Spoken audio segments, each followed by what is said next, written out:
Tomorrow we will proceed with the relation between all of them, and then we will do number of questions. ठीक है? So better to write first of all density index. The next is density index or degree of denseness. Degree of denseness, etc. Density index, degree of denseness, etc. ठीक है? One thing I missed in lime chapter that you can write somewhere. I actually missed compressive strength of lime. Compressive strength of lime after 28 days is approximately 1.752 2.8 MPa, and tensile strength of lime. Tensile strength of lime varies from 0.75 to 1.75 MPa. 1.05 MPa. ठीक है? This you can write somewhere. चलो, density index. So what is basically density index? What is basically density index? You know very well. आप ये चीज अच्छे से जानते हैं कि जो void ratio है, the void ratio is showing you the something about void with respect to the volume of solid. कि solid के respect में void कितना है. अगर वही void कम हो जाए, इसका मतलब density ज्यादा है. People are dense, that's why that void are less. If the voids are more, it means the thing is loose. तो सॉइल अगर लूज होती है तो उसको हम ज्यादा वॉइड रेशियो वाली बोलते हैं. सॉइल अगर डेंस होती है तो उसको हम कम वॉइड रेशियो वाला बोलते हैं, क्योंकि अगर वॉइड रेशियो कम है, गैप कम है, मतलब लोग पास पास में है. गैप ज्यादा है तो लोग दूर दूर है, तो लूज है वो. ठीक है? तो लूज सॉइल है. ठीक है? तो अब बात यह है कि कोई भी सॉइल की एक लूजेस्ट कंडीशन भी हो सकती है, कोई भी सॉइल की एक डेंसेस्ट कंडीशन भी होती है. Any soil can have the loosest condition as well as the densest condition. Like as I given the example to Mr. Nadeem Abbas yesterday, that if four people are living in a single room, they can be live in 4 different corners, so that is a loose position. They can sit together in a circle for dinner, that is a densest position of all of them. In general, where are they? In general, where are they? So there are 3 conditions I am making. 1, 2, 3, 4 people. Third, next condition is 1, 2, 3, 4 people, and next condition is 1, 2, 3, 4 people. So this is an in general condition that any time they are having this much of the gap. This is the densest condition. They can have very much together, and this is the loosest condition. So right now, what is your situation with respect to your extreme situation? That is known as density index या degree of denseness. कि अभी जो density है वो आपकी बाकी जो maximum extreme conditions है उसके कहाँ है. जैसे ये होगी बल्क सॉइल एक तरह से, कि बल्क सॉइल कौन सी होगी जिसमें तीनों चीज होती है, सॉलिड भी, वाटर भी और एयर भी. अब 2 कंडीशन है, ड्राइएस्ट क्या हो सकता है, सैचुरेटेड क्या हो सकता है. उसके बीच में आप कहां लाई कर रहे हो, वो आपका बल्क है. समझ में आया? तो ये बताइए कि मैक्सिमम पॉसिबल चेंज कितना हो सकता है. मैक्सिमम ये है आपका ई मैक्स, ये है आपका ई, और ये है आपका e minimum. What is the maximum possible change? This is the maximum possible change. And what is right now the change? Right now ये है आपके पास. राइट नाउ क्या है? ये है कि अभी मैं कहां लाई कर रहा हूं, अभी मैं कितने गैप पे लाई कर रहा हूं, बजाय कि मैं मैक्सिमम कितना लाई कर सकता हूं.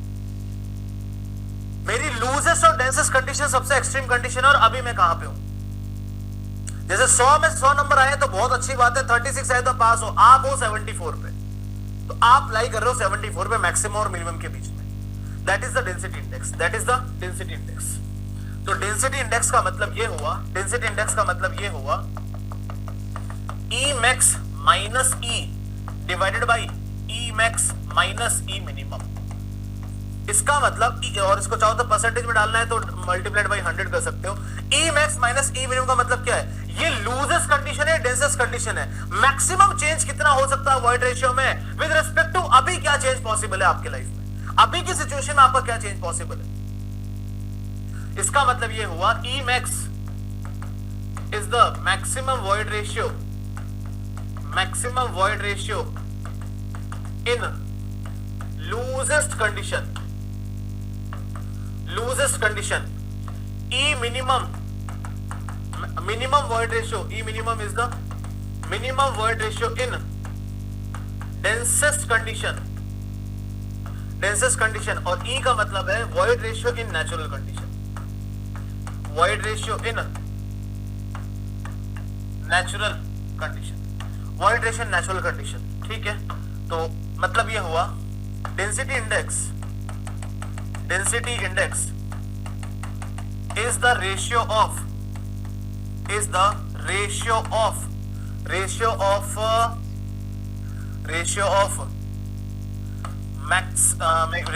difference between, इसी को लिखना है, difference between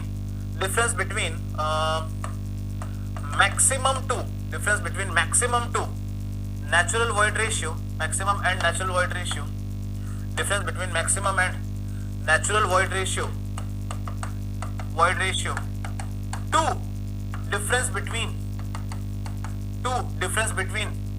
maximum and minimum void ratio,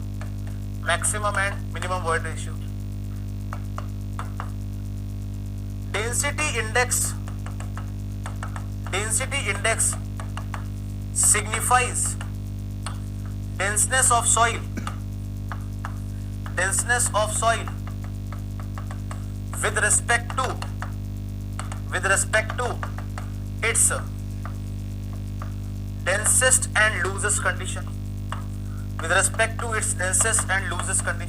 कि पूरा का पूरा लूज कितना हो सकता है, पूरा डेंस कितना हो सकता है, और अभी आप किस सिचुएशन में हो ये वो चीज दिखाता है। अब आप ये सोचिए कि इफ नेचुरल वॉइड रेशियो ही बाय नेचर ही अगर आप मैक्सिमम पे ही हो, आज बाय नेचर ही लूज पड़े हो, इसका मतलब आईडी की वैल्यू कितनी हो जाएगी?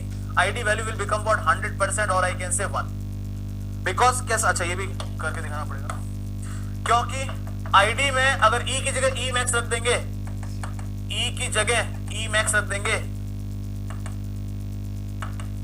ई मैक्स आ जाएगा तो 0 हो जाएगा, sorry this is going to be 0%। और अगर आप बाय डिफॉल्ट ही मिनिमम वॉइड रेशियो पे, बाय डिफॉल्ट ही अगर आप डेंस हो तो क्या करेंगे? E max minus e minimum divided by e max minus e minimum into 100, it means ID की वैल्यू कितनी आ गई? 100% आ गई।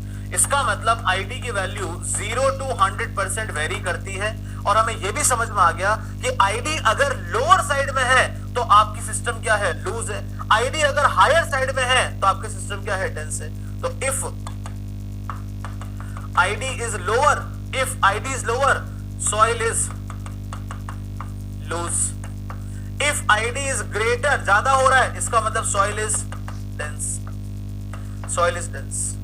यहां से मुझे यह भी समझ में आ रहा है, this is the loose condition, this is the loosest condition basically. अरे एरो बनाना तो अलाउड ही नहीं है, इसको नीचे करना पड़ेगा। Loosest condition, this is the loosest condition, this is the densest condition, ठीक है, it is the densest condition. यहां से मुझे यह भी समझ में आता है कि अगर ई बड़ा है तो सॉइल लूज है, मतलब कि डेंस कम है। तो मैं ये भी लिख सकता हूं E is inversely proportional to denseness, E is inversely proportional to denseness.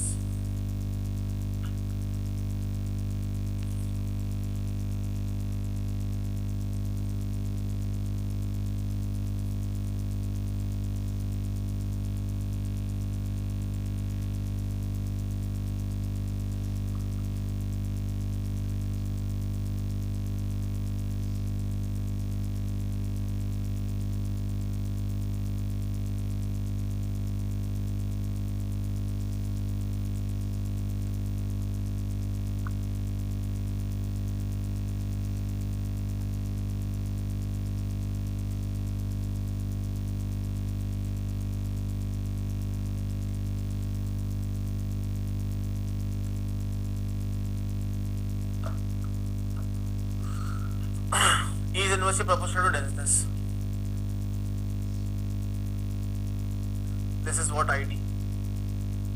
Now what are the values of ID and for what degrees it is? क्या क्या ID की वैल्यू हो सकती है, उसके लिए कैसी कैसी हम डिग्री बोलते हैं? E is inversely proportional to denseness. This is what ID. Now what are the values of ID and for what degrees it is? क्या क्या ID की वैल्यू हो सकती है, उसके लिए कैसी कैसी हम डिग्री बोलते हैं, उसके लिए स्टैंडर्ड वैल्यूज हैं। For that there are standard values.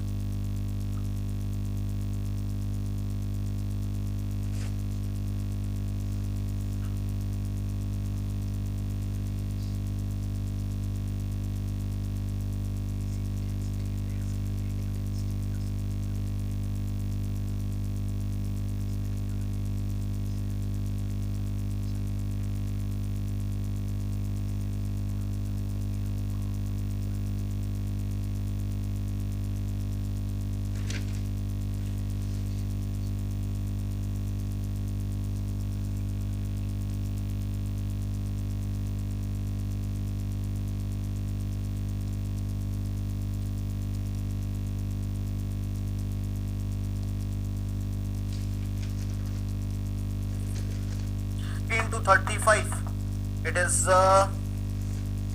loose. 35 to 65 it is what I can say dense, very dense or densest state. Then 65 to 85 or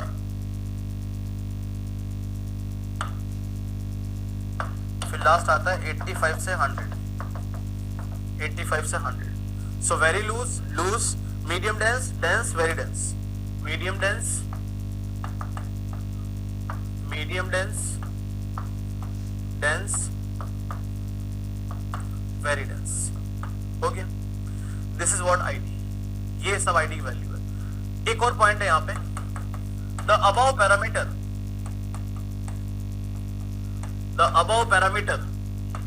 cannot be used for,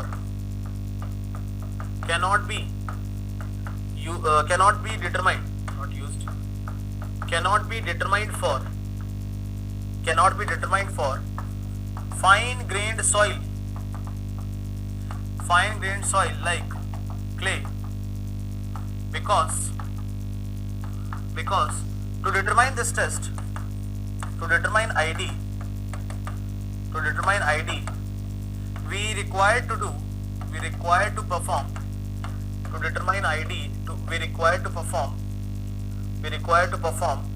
SPT test, standard की spelling पूरी लिख देते हैं, standard penetration test, in which hammer action या dynamic action of hammer ऐसा लिखता है, in which dynamic action of hammer can remold the clay. इस बात का मतलब ये है कि ये जो पैरामीटर है ये हम कोर्स ग्रेन सॉइल के लिए, सैंड वगैरह के लिए तो ठीक है, क्ले के लिए हम निकाल ही नहीं सकते. We can not find this it for clay. Reason being because we used to do a test for this that is known as SPT test. उसमें हम लोग हैमर की मदद करते हैं, हैमर की मदद से पेनिट्रेट करते हैं, और उससे कैसे निकलता है एसपीटी टेस्ट में देखेंगे.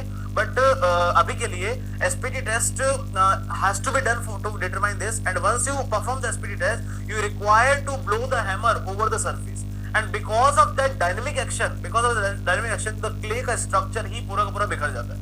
Clay became remolded, it became disturbed. इसको हम ऐसा भी disturb भी लिख सकते हैं. Disturbed. Clay became disturbed.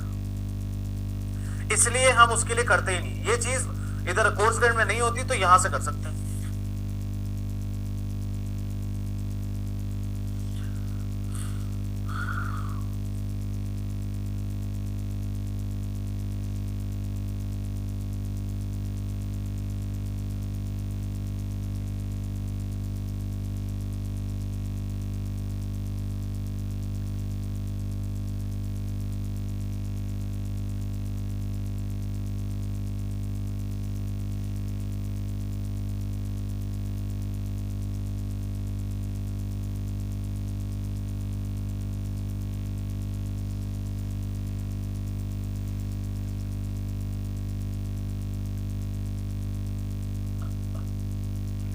Clear है?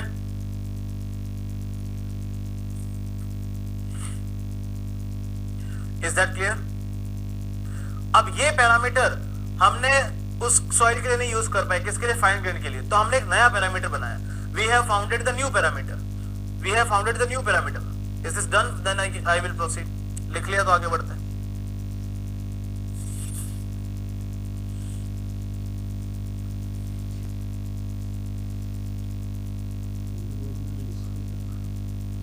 सीव एनालिसिस करते हैं फाइन ग्रेन के लिए? नहीं, वो टॉपिक अभी आया नहीं है, बट आपने पूछ लिया तो बता. Sieve analysis to be done for fine grain coarse grain soil. अब बिकॉज ये चीज हम नहीं निकाल सकते किसके लिए? फाइन ग्रेन के लिए.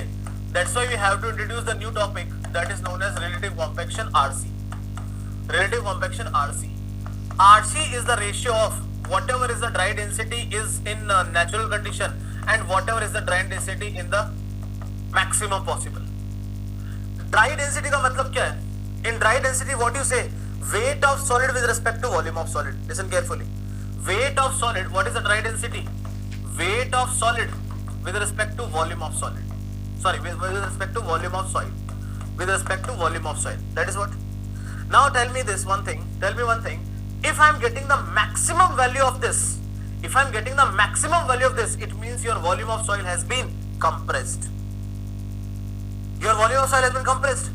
Now in volume of soil there are two things. Volume of void is there and volume of solid is there. Who is going to be compressed? अगर आप कम कर रहे हो वॉल्यूम को, कौन कम हो रहा है? यही तो कम हो रहा है, बिकॉज ये तो सेम ही रहेगा. This will remain same. That is only going to be decrease. It means if gamma d is increasing, it means somebody is going to compact the soil. और अगर soil compact हो रही है, volume of void कम हो रहा है, it means denseness क्या कर रही है? Increase कर रही है. It means gamma d maximum will occur in the densest condition. And what is gamma d? It is in the natural condition. कुछ भी नेचर में, कुछ भी नेचुरल कंडीशन हो. तो अगेन यही चीज आपको ड्राई डेंसिटी के रेस्पेक्ट में बताई गई है. The same thing is actually represented with respect to gamma D, because it is valid for both of the soil. The above parameter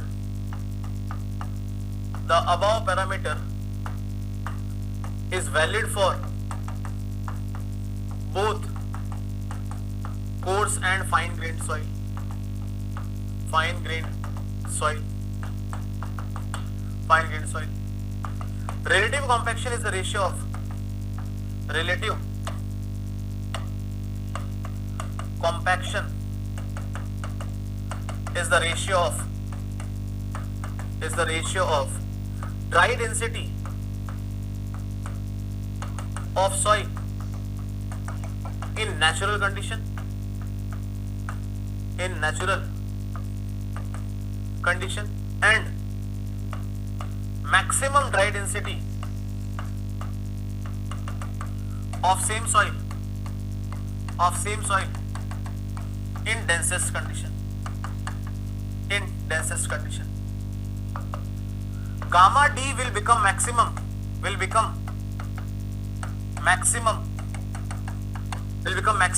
if volume of soil reduces due to denseness.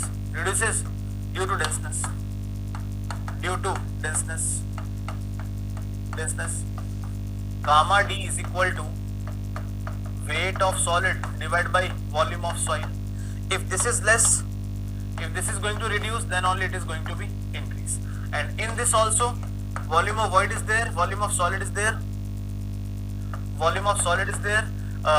Out of this will remain same, but this is only going to be reduced. Sorry for this, but यही समझ में आ रहा था, मैंने बना दिया. This statement is for general लोग, and this statement whoever want to understand. Now, there is one empirical relationship. There is one empirical relation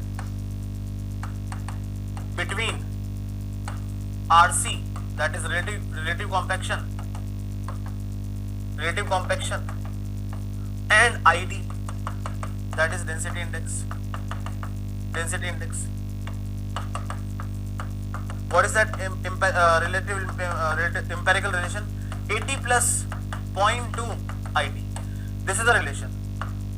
Now, because ID can be 0 to 100%, hence RC can be 80 plus 0.2 into 0 रख दो, ID की value 0 रख दो, this will become 80%.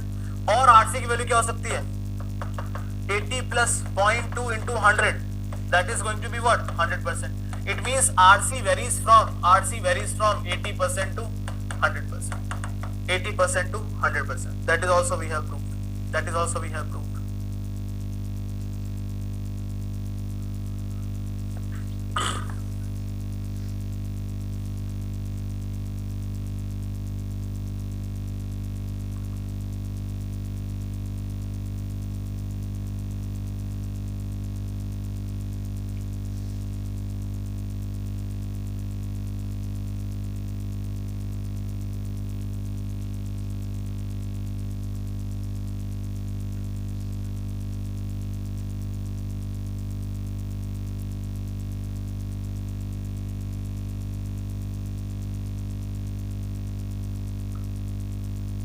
ये भी हमने prove कर दिया, क्योंकि आईडी यहां हमने देखा था कि ID can be 0 to 100, ID can be 0 to 100. लिख देता हूं, refer previous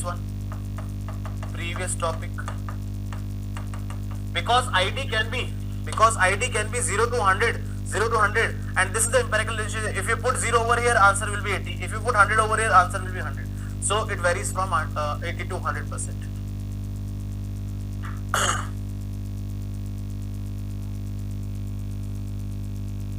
answer will be 80 to 100. यहां पे अभी हम एक फॉर्मूला और लिखेंगे इसका, लेकिन कुछ देर बाद में लिखेंगे. यहां पे भी एक फॉर्मूला और लिखेंगे आईडी का, लेकिन वो कुछ देर बाद में लिखेंगे. We will write that formula after some time, after understanding some more things. एक नोट लिखो, a note.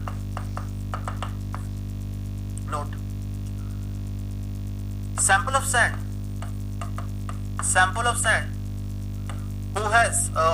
which has higher value of id, now tell me, अगर किसी की वैल्यू आईडी की ज्यादा है, मतलब वो ऑलरेडी क्या है, बहुत डेंस है. जब वो ऑलरेडी बहुत डेंस है तो उसको कंप्रेस किया ही नहीं जा सकता. It means it is a low compressible. वो अपने आप में क्या है, low compressible. It means a low compressible, already compacted है. ठीक है, value of ID is already compacted, और I can say is compact, dense, low compressible, stable and has better shear strength. साफ साफ पता चल रहा है, क्योंकि आईडी अगर ज्यादा है तो हमने कहां लिखा आईडी ज्यादा है, ये रहा. अगर आईडी ज्यादा है मतलब आप कहां जा रहे हो, डेंसनेस की तरफ जा रहे हो, ये लिखा हुआ. If ID is more, the soil is dense. अब soil पहले से अगर dense है, मतलब बहुत ही संगठन में शक्ति है. People are very together. जैसे कल संगठन था एक, बहुत शक्ति थी, सब मिलके बोले, तो वो संगठन में जो शक्ति थी, वो संगठन की शक्ति ये रही. अब वो बहुत ही ज्यादा लो कंप्रेसर, उनको कोई दबा नहीं सकता, उनको कोई बहुत ही भयंकर स्ट्रेंथ, उनमें बहुत स्टेबल है, बेटर शियर स्ट्रेंथ.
क्लियर है? यहाँ एक और नोट लिखेंगे, note. If soil particles are spherical and arranged in cubical manner, they results in most, or I can say loosest state of maximum void ratio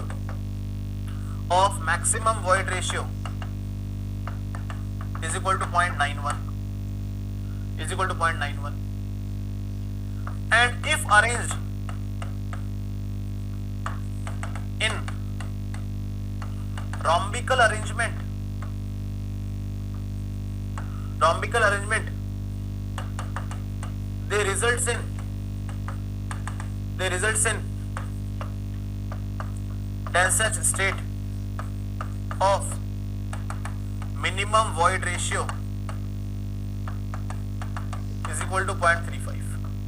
कहने का मतलब है कि अगर सारे के सारे पार्टिकल स्फेरिकल हों, अगर सारे के सारे पार्टिकल स्फेरिकल हों, जैसे कि ये, जैसे सारे के सारे पार्टिकल अगर स्फेरिकल हों और उनको क्यूबिकल अरेंजमेंट में जमा दिया जाए, क्यूबिकल में जमा दिया जाए मतलब कि अभी ये तो आपके सामने एक स्क्वायर ही दिख रहा है, this is square in front of you, ये आपके सामने स्क्वायर दिख रहा है, लेकिन अगर आप इसको थोड़ा सा समझेंगे तो it is a cube actually, ये पीछे इस तरह से है, ये पूरा क्यूब है इस तरह से, तो यहाँ पे 3 पार्टिकल्स इधर भी हैं इस तरह से, केवल 3 नहीं है, एग्जांपल के लिए बनाए।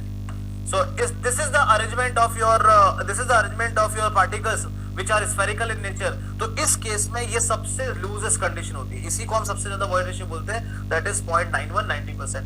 अगर 91% अगर वॉइड रेशियो है, अगर 91% वॉइड रेशियो है तो पोरोसिटी कितनी आएगी, E divide by 1 plus E, तो यहाँ करीब 47% की पोरोसिटी आती है। और यही अगर आप रोम्बिकल अरेंजमेंट जमा दो, डायमंड शेप में रोम्बिकल अरेंजमेंट जमा दोगे, तब यही चीज सबसे डेंसेस्ट कंडीशन में आ जाएगी और उसमें वॉइड रेशियो हो जाएगा 0.35। अगर वॉइड रेशियो 0.35 है तो porosity E divide by 1 plus E 26% हो जाएगी। ये नोट इसलिए लिखा है क्योंकि कई बार आईडी का क्वेश्चन पूछ देते हैं, they will ask you the question of ID but they will not give you the condition of E max and E minimum, तब बाय डिफॉल्ट आप 91% और 91% ऑफ और 35% लेके चल सकते हैं।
क्लियर है?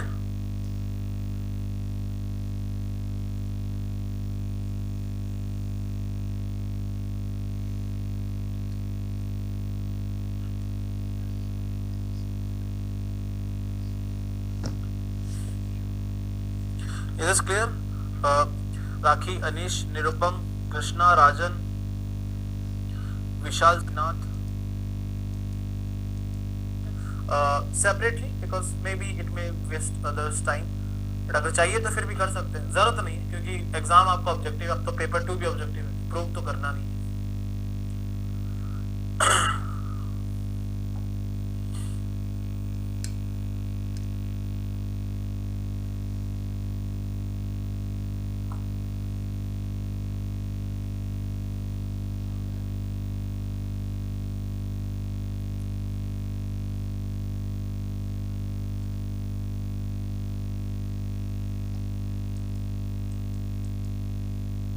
Can we proceed now? Interrelationship between fundamental properties. Fundamental properties. सभी आधारभूत प्रकृति के बीच में समावेश। क्या रिश्ता है सभी में? तो सबसे पहला रिश्ता जो है वो है कि जैसे कि अपने इंडियन क्रिकेट टीम के सबसे विस्फोटक बल्लेबाज, सबसे बढ़िया ओपनर आज तक वीरेंद्र सहवाग रहे, तो हम यहाँ पे भी अपने क्रिकेट टीम की शुरुआत वीरेंद्र सहवाग से करेंगे। तो तो सबसे पहला जो रिजल्ट आता है दैट इज सहवाग only, S is equal to WG, जहां पे S का मतलब है डिग्री ऑफ सैचुरेशन, E का मतलब है वॉइड रेशियो, स्मॉल w का मतलब है वाटर कंटेंट, और G का मतलब है स्पेसिफिक ग्रेविटी। और जहां पे भी मैंने आपको बताया था कि जहां पे भी केवल G लिखा है तो स्पेसिफिक ग्रेविटी ऑफ सॉलिड ही है, वो ट्रू वाली स्पेसिफिक ग्रेविटी है, आपको कुछ उसमें सोचने की जरूरत नहीं है। वैसे मैंने शॉर्ट में बता दिया है कि इसको कैसे याद रखना है, इसको कैसे याद रखना है।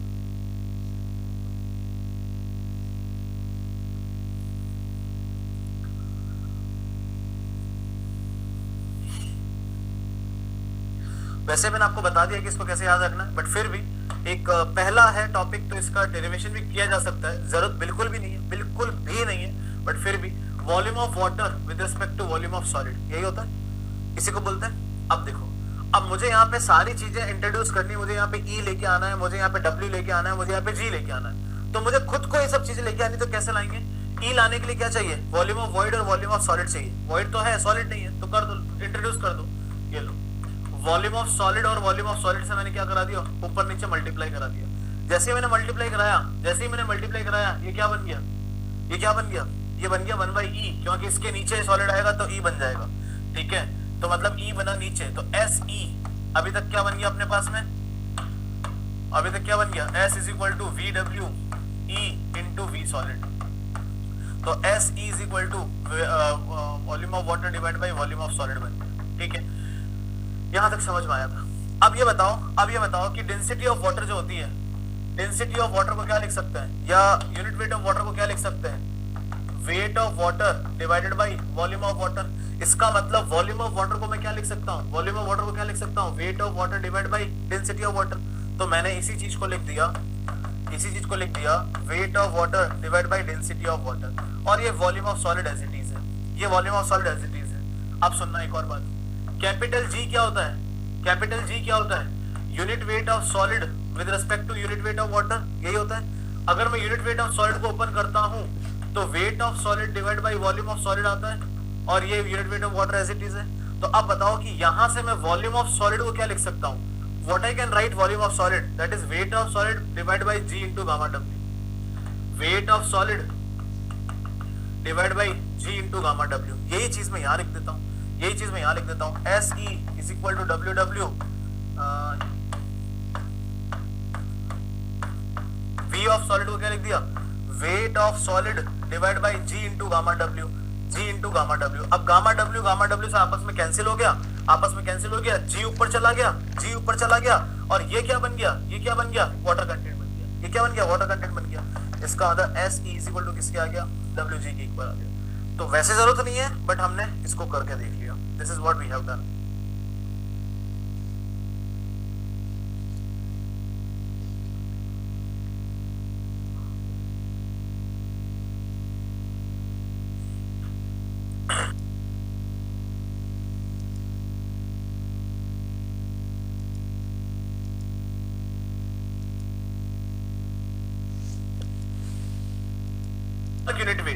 Bulk unit weight can be written as G gamma W divided by 1 plus E into 1 plus small w, ऐसा लिख सकते हैं, जिसमें E का मतलब क्या है लिख देता हूं। E means void ratio,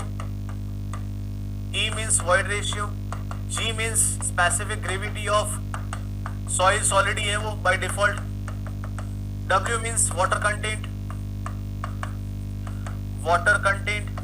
gamma W means unit weight of water, and और क्या बच गया? gamma B is equal to what? gamma B is equal to bulk unit weight, ठीक है? अब एक चीज देखिएगा, अगर मैं इसी को ओपन करता हूं, इसी चीज को ओपन करता हूं, gamma W divide by 1 plus E रख के, अच्छा एक और चीज बता देता हूं, पहले एक चीज बता देता हूं फिर आगे बढ़ते हैं। लेट अस से इन ड्राई सॉइल, जब सॉइल सूख जाएगी तो उसमें पानी बचेगा ही नहीं, पानी तो होगा ही नहीं, इसका मतलब वाटर कंटेंट 0 हो गया, मतलब ये पूरी यूनिट क्या हो गई? 1 हो गई, तो पीछे क्या बचा? Gamma D is equal to, फिर ये हो जाएगा gamma D is equal to 1 plus e. यही मैंने आपको कल दिखाया था कि जो बल्क है वही चीज आगे चल के ड्राई बन जाती है, जो बल्क है वही चीज आगे चल के क्या बन जाती है, सैचुरेट बन जाती है। सिर्फ गामा ऑफ सॉलिड जो है वो कांस्टेंट रहता है। अब देखो इसी बल्क में मैंने पानी 0 कर दिया, ये ड्राई में कन्वर्ट हो गया। इसी बल्क में मैं पानी सैचुरेशन के बराबर कर दूंगा तो ये सैचुरेट हो जाएगा। कैसे, आइए देखते हैं। अब इसी चीज को लिखने का एक और तरीका है, गामा डब्ल्यू 1 प्लस ई 1 प्लस डब्ल्यू इंटू जी, सॉरी जी प्लस डब्ल्यू इंटू जी, जी प्लस डब्ल्यू इंटू जी। और अभी अभी हमने देखा है कि डब्ल्यू जी को हम क्या लिख सकते हैं, एस इंटू ई लिख सकते हैं। डब्ल्यू जी को हम क्या लिख सकते हैं, एस इंटू ई लिख सकते हैं। डब्ल्यू जी को हम क्या लिख सकते हैं, एस इंटू ई लिख सकते हैं। अब ये एक और फॉर्मूला बन गया इसी चीज का। The same thing can be written in this way. कौन सी चीज, गामा बी। अब बताओ, अब फिर से मैं वही करता हूं, फॉर ड्राई सॉइल। अब ड्राई सॉइल के लिए सैचुरेशन कितना होता है, 0, कुछ पानी है ही नहीं। अगर ये 0 हो गया तो अपने आप ही गामा डी क्या बचा, जी गामा डब्ल्यू 1 प्लस ई, ये आ गया सेम। ठीक है, अब देखना, फॉर सैचुरेटेड सॉइल के लिए एस की वैल्यू क्या होती है, 1 होती है 100%। तो एस की वैल्यू 1 रख दो तो कितना आएगा, gamma saturated is equal to gamma W divide by 1 plus e G plus e. तीसरा, सबमर्ज्ड यूनिट वेट मतलब कि गामा डैश क्या होता है, gamma saturated minus gamma W. जो गामा सैचुरेटेड आया उसी में से गामा डब्ल्यू माइनस कर दो, तो ये आया gamma W G plus e divide by 1 plus e minus gamma W. तो गामा डैश की वैल्यू यहां से आ जाएगी G minus 1 divide by 1 plus e into gamma W. तो ये गामा डैश आ गया, ये गामा सैचुरेटेड आ गया, ये गामा डी आ गया, और ये सब वो आपका पूरा क्या हो गया, गामा बी हो गया। कोई भी फॉर्मूला यूज कर लो, anything you can use, you can go with this also, anything will work as per the data given.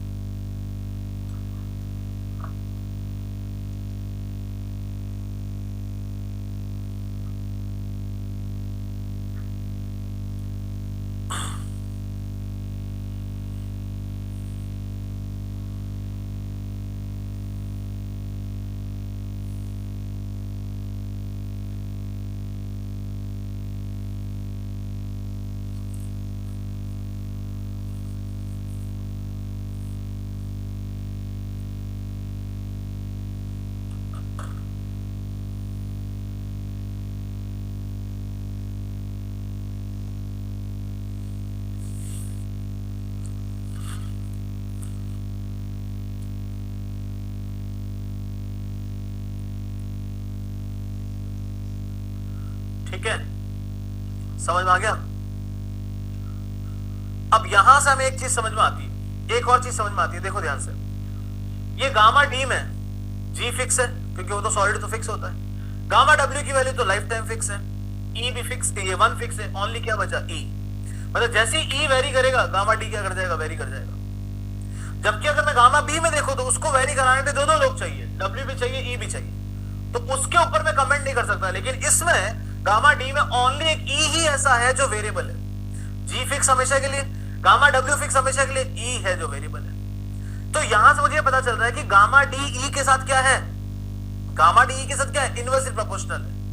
दिख रहा है, जैसे ई बढ़ेगा, खुद सोचो, जैसे ई बढ़ेगा, ई बढ़ा मतलब क्या हुआ, ई इंक्रीज हुआ मतलब क्या हुआ, वॉइड रेशियो ज्यादा हो गया, वॉइड रेशियो ज्यादा हो गया मतलब क्या, सॉइल क्या हो गई, लूज हो गई। तो जैसे ई बढ़ा, न्यूमरेटर बढ़ गया, सॉरी डिनोमिनेटर बढ़ गया, गामा डी कम हो गया। तो लूज सॉइल के लिए गामा डी क्या होता है, कम होता है।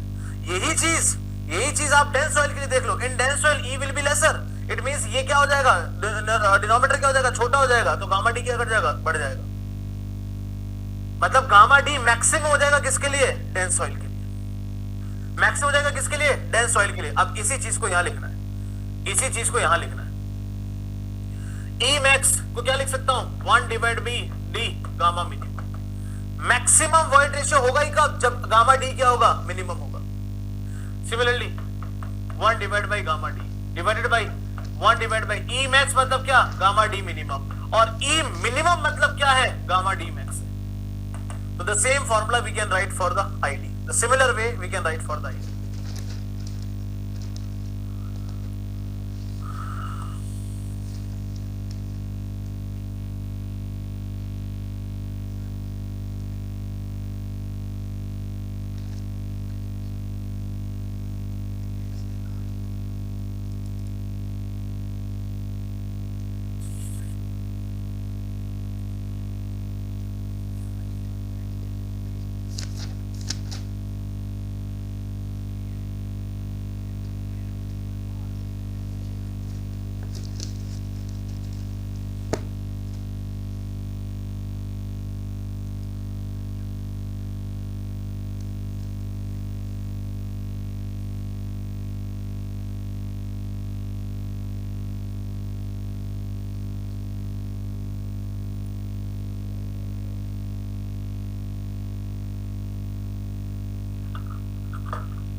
What is gamma D?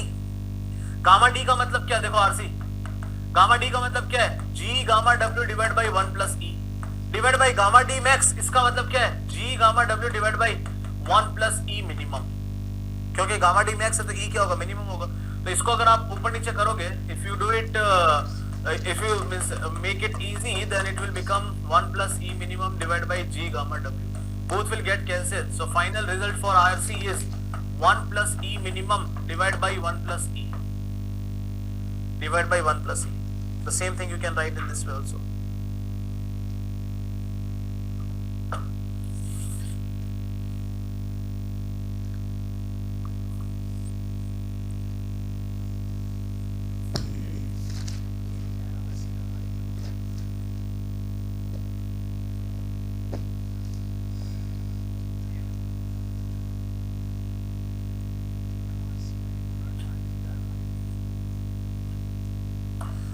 Correct हो गया?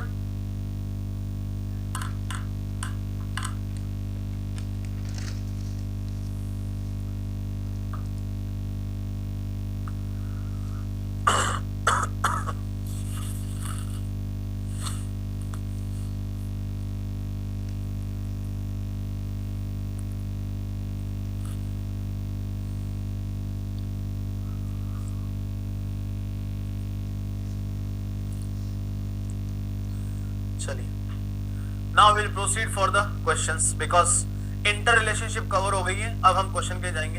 एक इंटर रिलेशनशिप बाकी है, क्योंकि वो इस चैप्टर में यूज नहीं आएगी इसलिए मैं वो यहां नहीं लिखा रहा हूं। वो कॉम्पैक्शन में यूज आएगी इसलिए मैं कॉम्पैक्शन में लिखवाऊंगा।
Soil deposit for a natural soil deposit, following data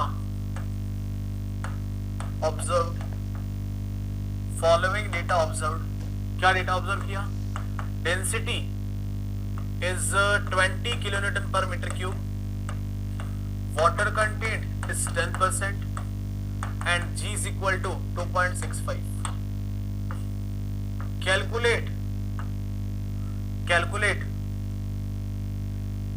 calculate degree of saturation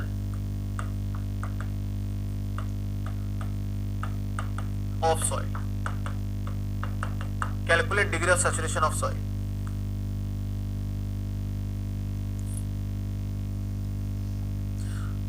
Do this.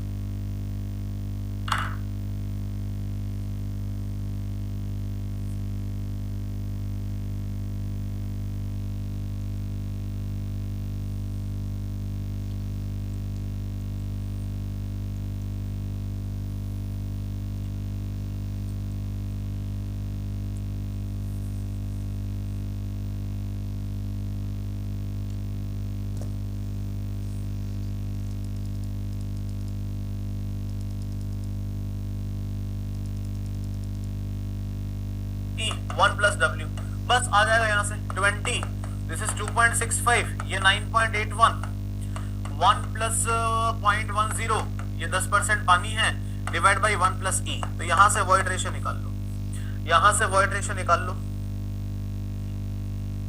यहां से वॉइड रेशियो निकाल सकते हैं, तो वॉइड रेशियो कितना आ रहा है देखते हैं, 2.65 into 9.81 divided by 2.65 into 9.81 divide by 1.10 divided by 20, तो 0.43 के आसपास आ रहा है, 0.43 के आसपास आ रहा है, ठीक है, 0.43 के आसपास आ रहा है। अब जैसे ही 0.3 आ गया, अब इसमें रख दीजिए, तो S इंटू 0.43, W इज 0.10 और G इज 2.65। इसका मतलब यहाँ से S की वैल्यू कितनी आ गई है, S की वैल्यू कितनी आ गई, 0.1, 2.65 डिवाइड बाई 0.43, ये आ गई 0.616, 0.616। इसका मतलब 61.6% is the degree of saturation. इसका मतलब 61.6% is the degree of saturation. इसका मतलब यह है कि जितना भी टोटल वॉल्यूम ऑफ वॉइड है, उसका 61% जो वॉइड है वो किससे भरा पड़ा है, पानी से भरा पड़ा है। अब ये तो सवाल हो गया, question is done. Now let us start an analysis. एक एनालिसिस बताता हूं मैं आपको मजा आ जाएगा देख के। मजा क्या आ जाएगा देखना, आप जो भी एनालिसिस कर रहा हूं अलग कलर के पेन से करेंगे, क्योंकि वो पार्ट ऑफ क्वेश्चन नहीं है, because that is not part of question. So let us do with the analysis. क्या एनालिसिस करना है ये बताओ। अगर आपके पास S है तो क्या आप मुझे AC बता सकते हो, बिल्कुल बता सकते हैं। 1 माइनस S कितना हो गया, 0.616, तो ये आ गया 0.384, ठीक है, अच्छी बात है, अच्छी बात। क्या आपके पास वॉइड रेशियो है तो क्या आप मुझे पोरोसिटी बता सकते हो, बिल्कुल बता सकते हैं। E divide by 1 plus E, इसका मतलब कितना आ गया, 0.43 डिवाइड बाई 1.43, ये आ गया 0.3। क्या आपके पास में पोरोसिटी और AC दोनों हैं तो क्या आप मुझे ईटा ये बता सकते हो, percentage air weight, AC into eta, AC into n, मतलब कि 0.384 इंटू 0.3, इसका मतलब है 0.384 इंटू 0.3, इसका मतलब है 0.1152। इसका मतलब ये हुआ कि पूरे सॉइल के रेस्पेक्ट में 11.5% वॉल्यूम में कौन है, हवा है। इसका मतलब ये हुआ कि वॉइड्स के रेस्पेक्ट में 38% में कौन है, हवा है। 38% में कौन है, हवा है, ठीक है, अच्छी बात है। यहां तक ये चीज समझ में आती है। This is what we have understood. क्या आप मुझे यहां से गामा डी की वैल्यू बता सकते हैं, बिल्कुल बता सकते हैं। G gamma W 1 plus E, तो G gamma W 1 plus E से निकाल दीजिए। G गामा W कितना है, 2.65 इंटू ये 9.81 डिवाइडेड बाई 1 प्लस E 1.43, तो गामा डी की वैल्यू आ जाएगी, 2.65 इंटू 9.81 डिवाइड बाई 1.43, तो ये आया 18.71 किलो न्यूटन पर मीटर क्यूब। क्या आप मुझे यहाँ से ड्राई स्पेसिफिक ग्रेविटी बता सकते हैं? What is the dry specific gravity, that is gamma D divide by gamma W, कितना हो जाएगा, डिवाइड बाई 9.81 कर दो, तो ये 1.85 आ गया, 1.85 आ गया। क्या आप मुझे यहीं से गामा सैचुरेटेड बता सकते हैं? क्या आप मुझे इसी क्वेश्चन से गामा सैचुरेटेड बता सकते हैं? Yes, that is G plus E 1 plus E gamma W। इसको कैलकुलेट करो, तो G का वैल्यू है 2.65 प्लस 0.43 डिवाइडेड बाई 1.43 इंटू 9.81, तो ये आया 21.13 किलो न्यूटन पर मीटर क्यूब। 21.13 किलो न्यूटन पर मीटर क्यूब, ठीक है। तो क्या आपके पास में अगर गामा सैचुरेटेड है तो क्या आप मुझे G सैचुरेटेड बता सकते हैं कि जब सैचुरेट हो जाएगा तब आपका स्पेसिफिसिटी कितना रहेगा, 21.13, और आई कैन से gamma saturated divide by gamma W, मतलब कि 9.81 का डिवाइड कर दो, 2.15। क्या आप मुझे इसी क्वेश्चन में गामा डैश निकाल के दिखा सकते हैं? Yes, gamma saturated minus gamma W, तो गामा डैश कितना आ रहा है, तो 21.13 माइनस 9.81, इसका मतलब यहीं से आ गया ये 11.32 किलो न्यूटन पर मीटर क्यूब। एक मिनट, हमने अब तक क्या क्या फंडामेंटल प्रॉपर्टी पढ़ी? हमने वॉइड रेशियो पढ़ा, पोरोसिटी पढ़ा, एयर कंटेंट पढ़ा, सैचुरेशन पढ़ा, परसेंटेज एयर वेट पढ़ा। फिर अभी जो रिलेशन निकाला हमने वो उसमें हमने गामा बल्क पढ़ा, हमने गामा ऑफ ड्राई पढ़ा, हमने गामा ऑफ सैचुरेटेड पढ़ा, हमने गामा डैश पढ़ा, और क्या पढ़ा? ये सारी की सारी चीजें निकाल दी हमने। All the things we have calculated, और वो भी कब? जब आपको सिर्फ 3 चीजों के बारे में पता हो, डेंसिटी, पानी और स्पेसिफिक ग्रेविटी। यही चीज मैं आपको बताना चाह रहा हूं। अगर आपको किसी भी सॉइल की 3 चीज पता है, डेंसिटी, पानी और स्पेसिफिक ग्रेविटी, आप उस सॉइल की कोई भी कहानी को निकाल के ला सकते हो, कोई भी कहानी को निकाल के ला सकते हो। इसीलिए उन तीनों को टिपिकल इंडेक्स प्रॉपर्टीज भी बोलते हैं। वॉइड रेशियो इंडेक्स प्रॉपर्टी नहीं हो सकता, ये इंट्रोड्यूस नहीं करता सॉइल को, इंट्रोड्यूस कौन करता है? गामा करता है। उस गामा से आप ई निकाल सकते हो, उस गामा से ई निकाल सकते हो। एक रिलेशनशिप और बता देता हूं, वरना फिर से लिखेंगे, जो एग्जाम में आता है एटलीस्ट वो तो कराओ। 4 बार एक ही सवाल पूछा है, वो पढ़ाते ही नहीं है, तो वो बता देता हूँ। Gamma D is equal to gamma divide by 1 plus W, ये भी एक रिलेशनशिप है। वो क्योंकि मैं नहीं बताऊंगा तो ये आप करोगे नहीं कि गामा बी में 1 प्लस डब्ल्यू कर देंगे तो ये आ जाएगा, और इसी को हमने गामा डी लिखा हुआ है, तो वो आपसे होगा नहीं, तो बेटर है वो भी आप लिख लो, क्योंकि 4 से 5 बार ये मिलेगा जो करवाया हुआ है, जो आता है एग्जाम में वो तो आप करवाते नहीं, फर्जी है, फरवरी से पढ़ रहे हैं। ठीक है, ऐसा ही कंटेंट देंगे तो क्या होगा,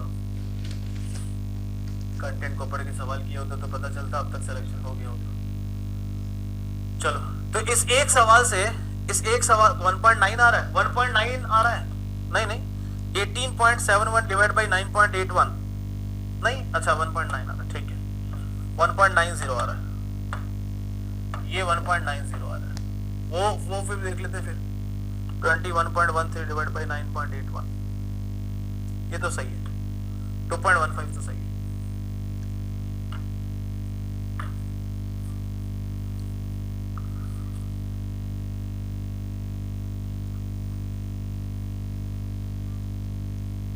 हाँ, ये अच्छा सवाल पूछा कि सर एग्जाम में कैलकुलेटर अवेलेबल होगा कि नहीं होगा। ऑब्वियस सी बात है नहीं होगा, तो वहां पे वैल्यू ऐसी टेढ़ी मेढ़ी नहीं आएगी। First of all G value, gamma W value you have to use always 10, वो आपके एग्जाम को, कैलकुलेशन को आसान बनाएगी। मोर ओवर ये सब वैल्यूज भी ऐसी आएंगी जो आप डायरेक्टली ऊपर नीचे काट पीट सको।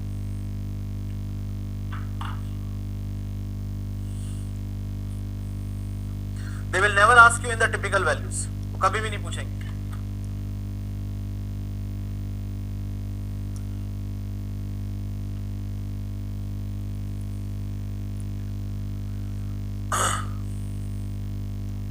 अच्छा, ये बताओ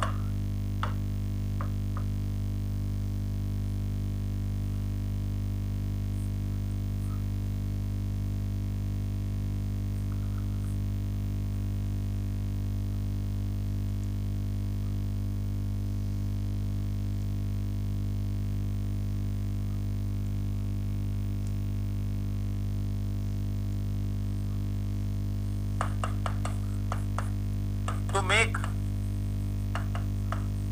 above soil saturated,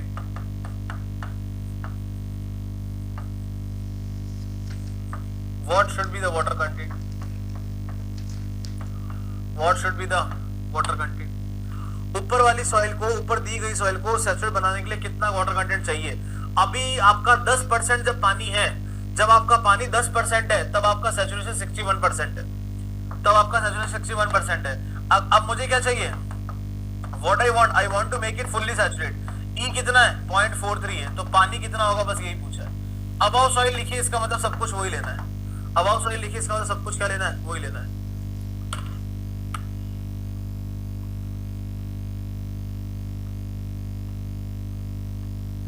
.162 तो अगर यही 10% की जगह 16% पानी कर दोगे सॉलिड के रिस्पेक्ट में, तो आपको क्या हो जाएगा? सैचुरेशन आ जाएगा।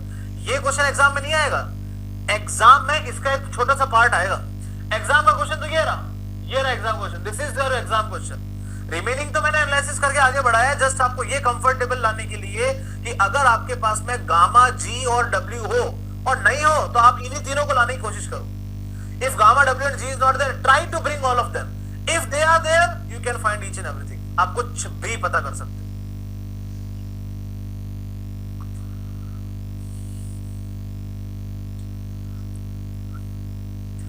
हम एक सवाल से सब कुछ फाइंड करने की कोशिश कर रहे हैं, बस यही।